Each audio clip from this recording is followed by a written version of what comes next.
program here today. You're getting a nice selection of some of the thousands of movies we've created here at Universal Studios over the years. And speaking of years, we've been here for over 100 years. March 15th, 1915. That's when we first opened the doors here to Universal Studios, Hollywood. Although technically our founder, Carl Laemmle, he did start Universal on the East Coast in 1912. Slowly but surely brought everything out here to the West Coast. We've been out here ever since. So because we are our own city, we are Universal City. That means we're an entire city dedicated to filmmaking. But that also means we have our very own sheriff substation here on the lot. So, hey you guys, we used to have our own complimentary mayor. We used to have our own gas station out here on the lot. We still have our own zip code, 91608, and we even have our own fire department. Coming up here on the right-hand side, you're about to see our Fire Station 51. Nice throwback to the television series Emergency! Exclamation point. Or if you watch Chicago Fire, they also have a Fire Station 51. So again, real fire station with hardworking firefighters there. Something else that our city has that not a lot of other cities have, sound stages. In fact, our first sound stage, it's going to be coming up here over on the left-hand side. You're going to see our sound stage 12. And normally I'd say it's currently home to the hit show The Voice. The Voice is actually moved a little further into our back lot area. However, if you are a big fan of The Voice, it still says The Voice on the side. So feel free, as we drive on by here today, if you want to snap a quick picture, more than welcome to do so. For the most recent season of The Voice, we had a new coach this time around, Ariana Grande. She joined Kelly Clarkson, John Legend, and Blake Shelton for their 21st season of that show. And then speaking of Kelly Clarkson, she also has her show, The Kelly Clarkson Show, which films out here on the lot. Studios to give some very special people the surprise of their lives. Stop this trap! This is the trap! Oh, great! Welcome to Cloud 9. Hi, I'm America. Welcome, welcome. The champagne brunch right here in the middle of the iconic Times Square. All right, as we continue on here, coming up over on the right-hand side, you guys are about to see construction. Now maybe you saw some of this construction a little earlier today if you already joined us on the lower lot of the theme park. Basically, we're expanding our theme park.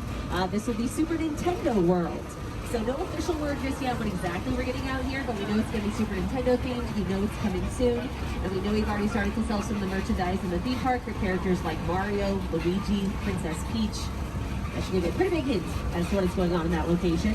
Over on the left-hand side here, a few more sound stages, including 16 and 17. These were being used by the show Superstore.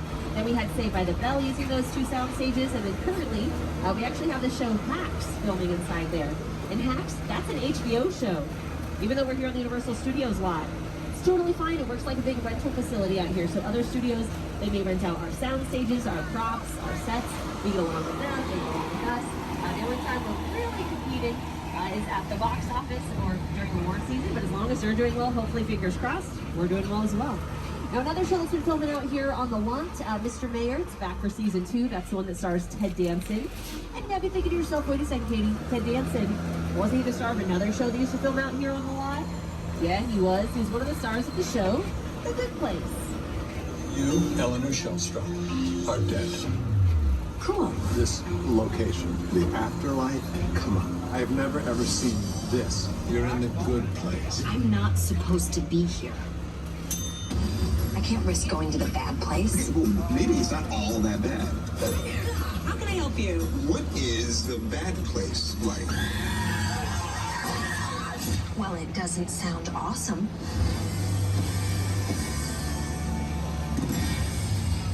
So The Good Place, when they used to film out here on the lot, they filmed over on the right-hand side over in 43 and 44. For that show, it lasted for 4 seasons, so a lot of people just assumed, oh, unless it got canceled then, right? No, they actually wrote that show out in its completion for 4 seasons, so they were able to call their own ending for their show, which is actually pretty unique out here in Hollywood. Now currently, we're driving through an area known as Sitcom Alley, which basically means we've had a lot of sitcoms or TV shows filmed out here over the years, including a lot of the shows you're seeing up on your screens here. Although, brief disclaimer, not all of these shows filmed out here on our lot, they just all happen to fall under that NBC or Universal umbrella.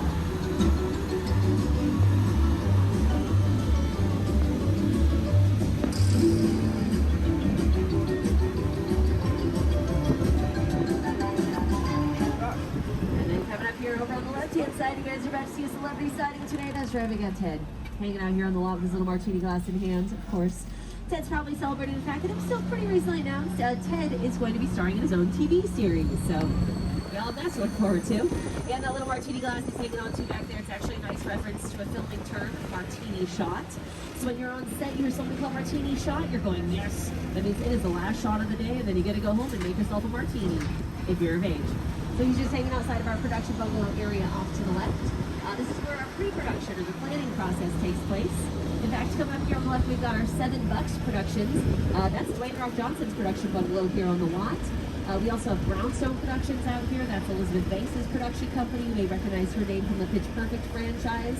Mark Platt has a bungalow out here. He was one of the executive producers on Dear Evan Hansen. And then he's also working on the upcoming Wicked production. So for my musical theater fans, he's probably a name you should or maybe you already know. And then also on the left, we have Bungalow 5195. That one used to belong to Mr. Alfred Hitchcock, who's the master of horror and suspense out here on the lot. Good evening. My name is Alfred Hitchcock. Today, though, the area does belong to the De Laurentiis company, so those are the folks who brought us all the show Hannibal. Now, if you continue to take a look over on the left-hand side here, you're seeing a couple of our newer sound stages. We've got 22 and 23. So these are being used for shows like World of Dance, America's Got Talent, Will and Grace, where they did the reboot for that show. And then Keenan was also filming out here recently. I know they just wrapped up season 2, or they were just finished airing some of their episodes there for season 2. We're waiting to see if they're going to be renewed for a 3rd season. And then the very first production to actually grace both of those sound stages, that would be Hairspray Live. So if you watch that production, anytime it looked like they were inside of the building, they were filming inside of these sound stages. Anytime it looked like they're filming outside in a big city location, they're filming off to the right-hand side in our metro sets, which is where we are currently headed to next. So most of the sets that we're about to see, they're facades, which means we're just seeing the fronts and sides used for exterior shots. Oh, we did have a really big rebuild out here in the early 2000s after a fire. So when we rebuilt these sets, we made them a lot taller. They're all HD friendly. And now technically we do have a couple practical sets out here as well, which means we can film on the inside as well as the outside of a couple different areas. I'll try and point those out if we got time today. But coming up here on the right-hand side, you guys are about to see our Brownstone Street location. In fact, let me go ahead and show you guys a quick example here. Raise the door! From Bruce Almighty, starring Jim Carrey. So you can see those brownstone steps there on your screen. Same steps, just across the way on the right.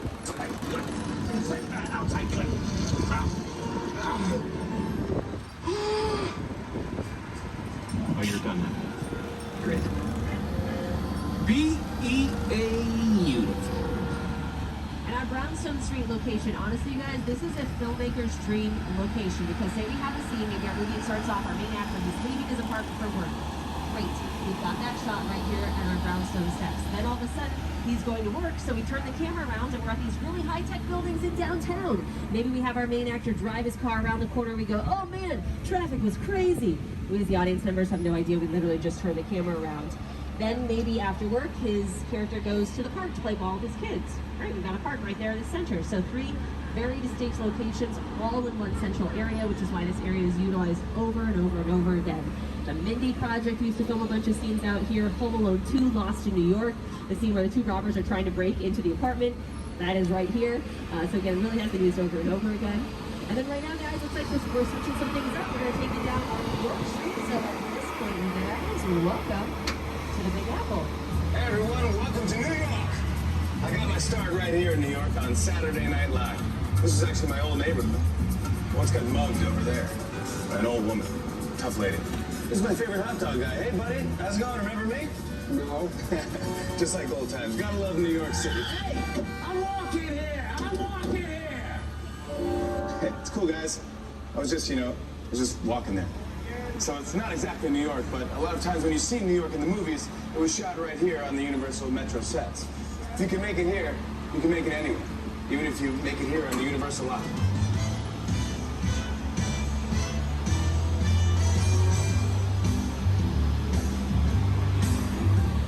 Couple different productions that have filmed right out here on our New York Street. That includes NCIS, Criminal Minds, The Amazing Spider-Man, even American Ninja Warrior for the last couple of seasons.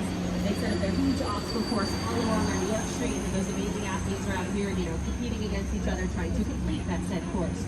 Ooh, very recently, Rutherford Falls is back for season 2. They've been doing a whole bunch of production out there as well, which is why, again, sometimes depending on the tour, you go to different parts of our metro sets. Just depends on what active production is out there. Rutherford Falls currently on the tail end of our New York Street area there. But right now, guys, we're switching things up. We're going to say goodbye to that concrete jungle, and instead we're going to take you all to the literal jungle as we head on over to Skull Island with director Peter Jackson. It's the original King Kong that made me want to direct movies. I saw that movie on TV when I was about 8 or 9. I wanted to become a filmmaker. Action! I like films that just take you away from your real life and sweep you up in adventure. Kong literally does that. I mean, you're on board the ship, you're sailing to a lost island, you're encountering monsters and creatures from, prehistoric times. The hell kind of places.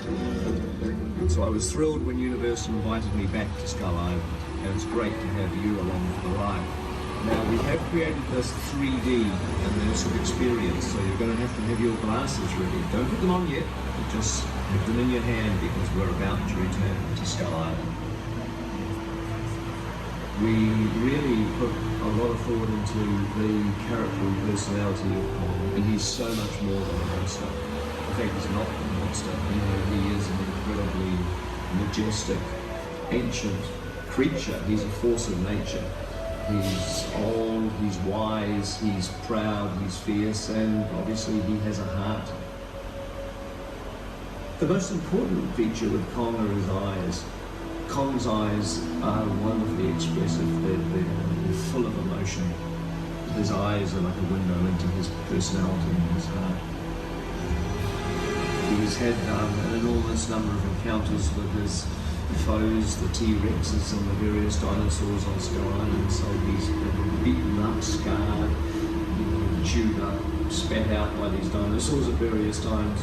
He wears the scars of a lot of ancient battles. The Universal Tram is winding its way through a very rough, narrow trail in Skull Island, allowing the visitors a little sneak peek at some of the wildlife of Skull Island. In a sense, this is like a mini sequel, a mini continuation. We're just taking the Kong and Skull Island and the dinosaurs that we established in our feature film. And this is, another day, another incident on Skull Island, using the creatures and the character and personality of Kong as he appeared in the movie. Now, for those of you who remember our old Part the Sea attraction, essentially the Red Sea, you used to be able to drive right on by this miniature. So kind of cool, we've got some extra time before we officially head into Skull Island today. So you can see some of those miniatures up on your screen here from Peter Jackson's version of King Kong. He used over 800 miniatures in his production, so you can see they're trying to measure everything to scale there. They're creating the mist, the fog effects, the waves.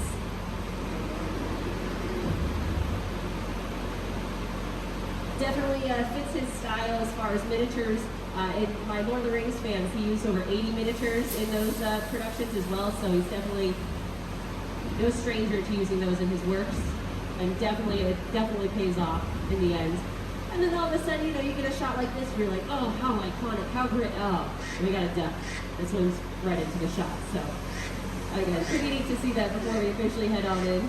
But guys, at this point in the day, just go ahead and hang on to those 3D glasses. You don't need to put them on just yet, but we are going to be heading inside here in just a moment. So at this point, guys, hang on to your loose belongings, hang on to your loved ones, and welcome back to Skull Island. For those of you who are planning on taking pictures or videos today, that is totally fine. Just make sure you hang on tight to those cameras. It's about to be a bit of a bumpy ride. We do ask that you keep that flash option turned on. That's your full time.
lot of help with all those special effects back there from the folks over at Weta Digital.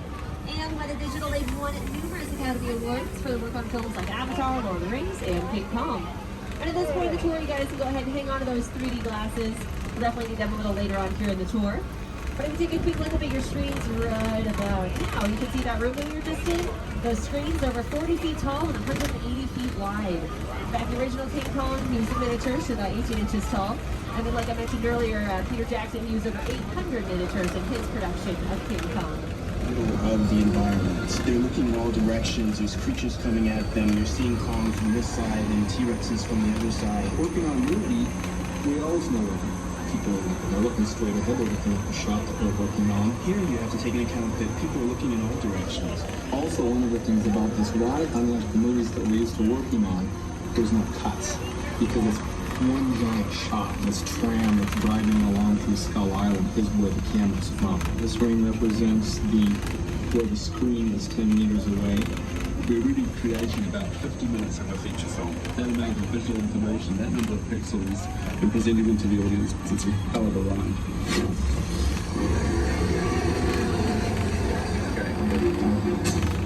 That's right, it was quite a ride, and in just a few we're going to be showing you all a different sort of ride. We'll be showing you some of our picture cars.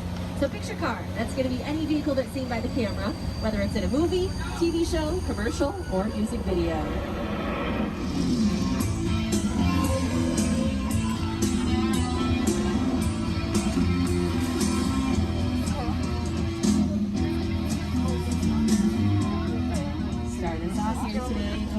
Inside, we've got that kit car from the updated version of Knight Rider, as well as that Magnum PI Ferrari, which does have an actual fiberglass Ferrari shell, but on the inside, it's got a VW engine.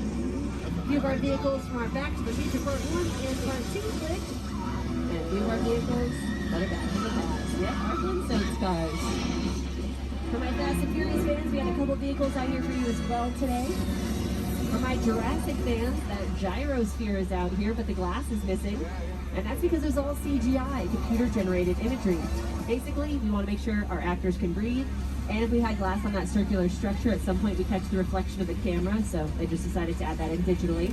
For Transformers, that last picture car you've seen on display here today that kind of looks like a tank, everything on the outside is actually made out of a lightweight wood material. A lot easier to move around on set, a lot easier to blow up, if need be. But guys, looks like right now, looks like we're going to go and switch gears here. In fact, I am going to let this guy introduce our next area. Welcome to Jurassic Park. That's right, in just a few moments here, we're going to take everybody back in time as we take a look at some of the picture cars, props, and set dressing pieces that were used in the first 3 Jurassic Park productions.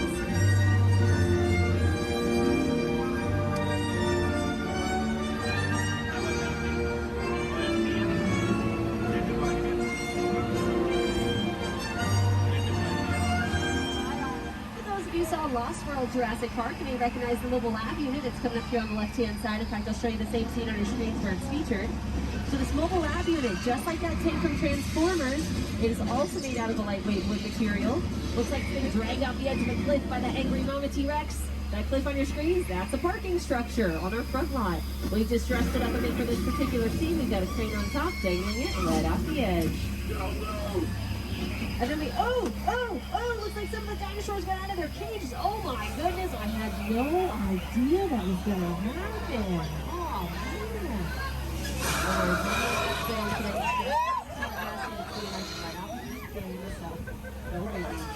One of the important things we have to do with all of our Jurassic movies, that would be weather, because typically here in sunny Southern California, we get sun almost every single day. But here on the Universal backlot, it's a whole nother story. In fact, in just a few moments here, we're actually going to go ahead and give you guys a live weather demonstration today as we head on down the hill here into our Old Mexico area. You may recognize this upcoming location from productions like Nacho Libre, Three Amigos, a Lady Gaga music video filmed out here, the Judah music video, Indiana Jones, Kingdom of the Crystal Skull filmed a couple scenes out here, Criminal Minds, Beyond Borders filmed a few episodes out here. In fact, they used this area for 2 different episodes, but they called it 2 different areas in each episode, even though they used the same location. Shameless filmed part of an episode out here as well. Even the movie Box transformed this area into China for a quick scene. So again, just kind of depends on what the production needs. It does sound like they've activated the thunder. Looks like some lightning effects for us. Great. So the thunder effects, those are all strategically placed speakers along the set. Normally that would be added in post-production, but for presentational purposes, we have them along the set. And they've activated the rain. Great. So the lightning effects, those are strobe lights creating that effect for us today. And then the rain, those are sprinklers shooting the water straight up into the air, allowing the water to fall down naturally to the earth, just like rain would.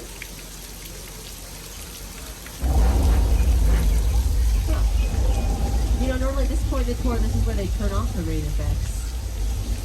Weird. It's like they don't have anybody up in the weather booth right now either. Okay, you know what, guys? No worries.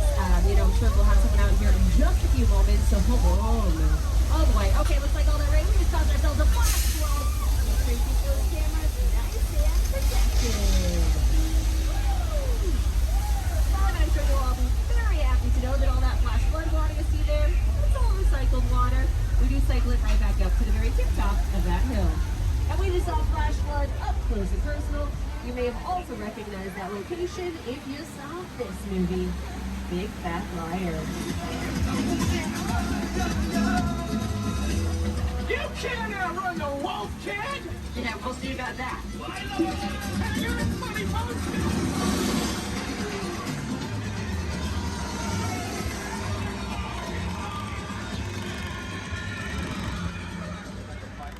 After that flash flood, we're going to take it nice and easy now. That's right, guys. We got some, like some VIP guests out there exploring parts of our old Mexico area, but we're going to hop that border. We're going to mosey right on down our 6 Points, Texas area. Now, out here in 6 Points, for those of you who saw Once Upon a Time in Hollywood, you've seen this area in a bunch of scenes from that movie. Specifically, the scenes with Leonardo DiCaprio and the little girl took place out here. And since we are officially at 6 Points, that means at this point in the tour, we're about halfway through. So here's that first friendly reminder for you. We still have that red E-cord that's located directly in the center of the tram. So if you do have a medical emergency, you drop something over the side, maybe it's an extreme bathroom emergency, you do have that as an option. Otherwise, we'll just remain seated, continue on here with the tour. Now, just like our old Mexico area, where it doesn't necessarily have to be a Mexican location where we transformed into China for the film Pop, this area doesn't have to be Texas. In fact, if you saw the film Saving Mr. Banks, they actually transformed this area into the Australian outback when they went to go visit the author's hometown. So again, this kind of depends on what the production needs. Now, coming up next, we're about to turn the corner here. So if you take a look over on the left-hand side, you're going to see a couple more of our newer sound stages out in the distance, including 24 and 25. That's where the boys are doing most of their filming nowadays. And then we also have our lovely Park Lake location out here as well, which maybe you recognize if you're one of my horror fans on board the tour. That area is also known as Black Lagoon. From the Black Lagoon. It was also the ocean in McHale's Navy. Basically, we used a bunch of miniatures, did some nice close-up shots, so at home you believe you're filming on the ocean, when in reality, right out here on the Universal Backlot. For my Desperate Housewives fans, the area was also featured in an episode where they go to dump their friend's ashes and then Susan ends up falling over the side of the boat. Same location out there. Very briefly today, just I'll point out our little work area off to the left-hand side. We did have a production out there yesterday. I know they're wrapping some things up out there. Something called an NDA, though, non-disclosure agreement. So all I can tell you is it's a production that was out there using a portion of that area. But I can also point out off to the left-hand side, we've got this nice house. If you are in Cars 1 and 2, you can probably see it. Cars 3 and 4. I'm prepping you guys. So this house was used for the show Home and Family, which was a daily talk show that filmed, aired on the Hallmark Channel. Very terrible lot, honestly, right there. But now that that show is done, we've had a couple other shows use this house. One of the shows is called Baking It. It's a baking competition series on Peacock. It's a fun one with Maya Rudolph and Andy Samberg as the hosts. And then the judges are a bunch of adorable, hilarious grandmas. It's a good time. And then the other show is Bel Air, and that's on Peacock as well. They just aired their first episode on the 13th, Super Bowl weekend. But it's the one that's based on the Fresh Prince of Bel Air, but it's like the nitty-gritty version of it. If you haven't seen the show yet, highly recommend doing so. Not just saying that because I work here. Honestly, it's awesome. I have a couple friends on the show as well, so support them. But they filmed a bunch of scary scenes inside of that house. But right now, guys, looks like we're going to switch some things up here. We're going to take you on inside of the soundstage today. So welcome to Soundstage 50. And just like you guys are doing now, just make sure you remain seated. It can get a little bumpy as we drive through this area today. But really cool, they've been allowing all the tours through here. They're actually prepping this area for production. I believe is supposed to start filming here on Tuesday after the holiday weekend here. So They've been allowing the tour stream in just because to show you guys what a fully dressed set looks like. Got some product placement off to the left here. We've got Coca-Cola, American Express. These are all strategically placed brands on this particular set. Normally, the production was not given permission to show those brands. They would just brief those items, which happens all the time. So, for example, like Big Bang Theory over on the Warner Brothers lot, they used to drink out of a Coke or a Sprite, where it's like close to Coke and Sprite, but not quite.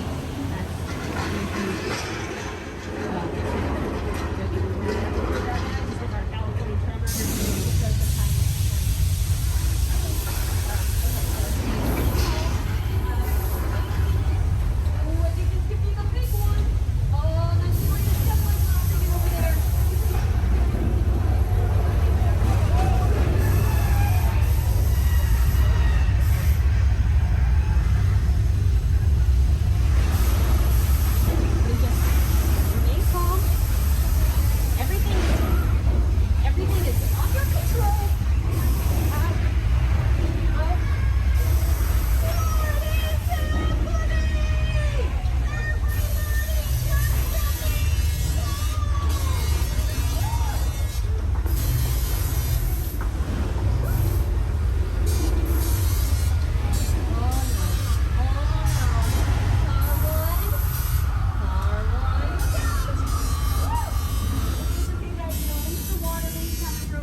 So, kind of a big deal. You may realize about halfway through that animation, we are not actually prepping that soundstage for any sort of production today, but the area has been used for filming in the past, like in this episode of Bones. That golf course is on the side of there. Yeah. What's going on? Let's get out of here! The water main just broke!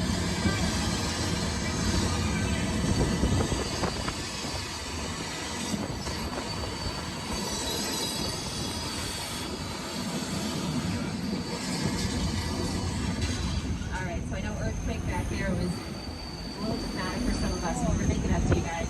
We're about to take everybody on a nice little vacay. Welcome everybody to Amity Island. It's a small New England town. Don't worry, we have found that great white man with sharp jaws. Okay, over on the right hand side of the trail.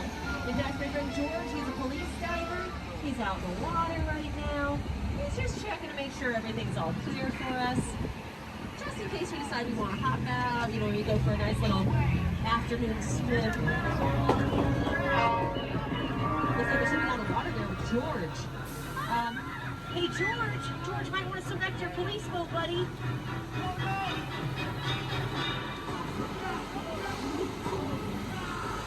George? Oh, George, I'm not good to be out there. Okay, you know guys, no worries. We are just going to move up a little higher here. We're going to hide behind these flammable gas tanks. I bet that is definitely going to be the next safest place where you can hide. Okay, hopefully it comes out the water. We'll take the bait. It's attached to the yellow barrel. Okay, I think the barrel is moving out there. That's a good sign.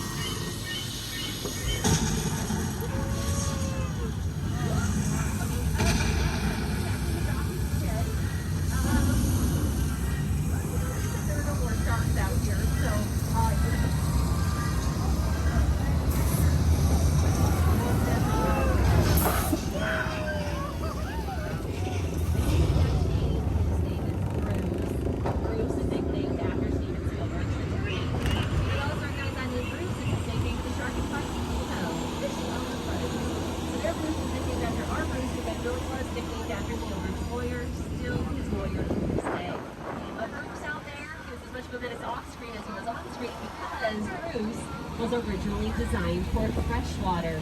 But director Steven Spielberg decided to most of the film around the coast of the vineyard, so as soon as Bruce hit that salt water, he also hit the bottom Atlantic Ocean floor. That's a much maligned shark. The shark is frustrated. It didn't really work all the time. It didn't work hardly at all. Wherever you were on the island, you could hear the radio waves. They were always saying, the shark is not working. Repeat, the shark is not working. We just waited around. We just waited and waited and waited. The shark worked well enough for a while there in the basic whole time. So I really owe the shark a lot. And if you take one last look over on the left-hand side, you may also recognize that location as Cabot Cove. That's right, that's where we filmed 12 very successful seasons of Murder, She Wrote, starring Angela Lansbury.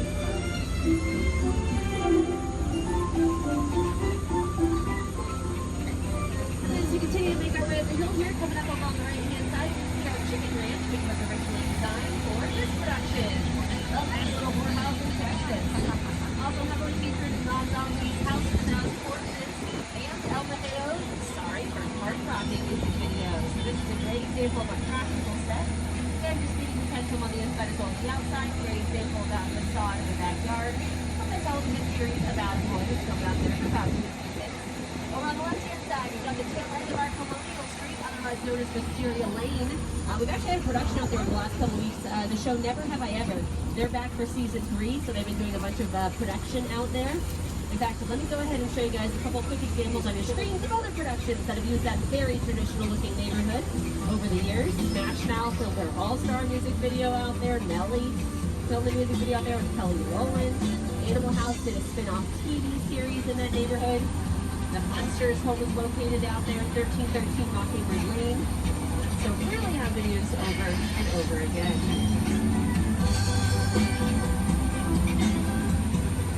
And as we continue to make our way up the hill here, we're driving up to our Wilderness Road location. You'll notice a nice greenery on either side of us here today.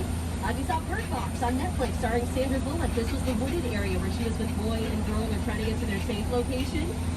This area was also featured in an episode of 911. Right at this intersection here, there was a big car crash scene that involved a limo. So the moment that limo appeared on your screens at home, at that moment, it became known as a picture car. So up next, we're going to show you guys some more examples of picture cars. For those of you who've been on the tour in the past, you may notice some things have changed out here in the studio, especially in this next section of the tour.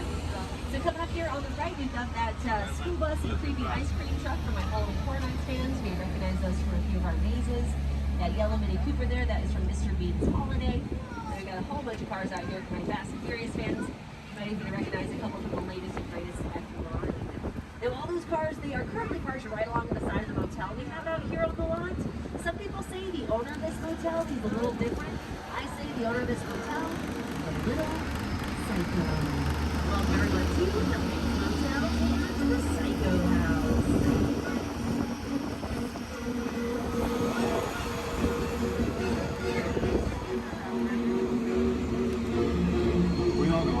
Sometimes.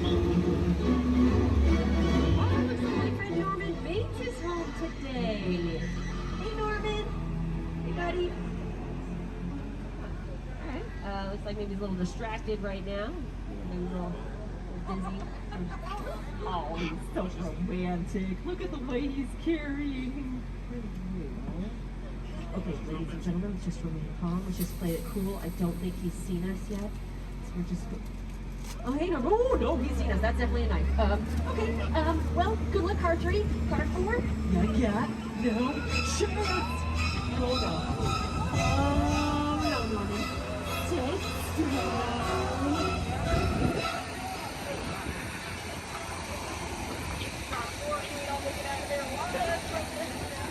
Okay, we're just going to go and leave that Psycho area behind. Instead, we're going to make our way up the hill past that original Psycho house. We're about to show you all one of the most spectacular sets we have here on the Universal Backlot. So look for number 2, Steven Spielberg's crash site for War of the Worlds. And this is an actual Boeing 747 that was specifically destroyed for this set. The airplane crash site set is a perfect example of a set that is all designed around the vision that Steven had. to sit down to talk about the world. I thought, what if the 747 goes down right in a big neighborhood? Because it's just something you don't see. You're doing good.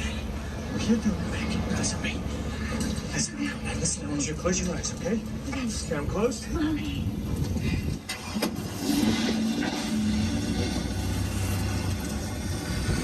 Bobby, get in. Get in. A really cool way that this set is used twice a year. The SWAT team is actually out here with their search and rescue dogs, and they do search and rescue training. Since it's an actual airplane, it's a fantastic training facility for those animals.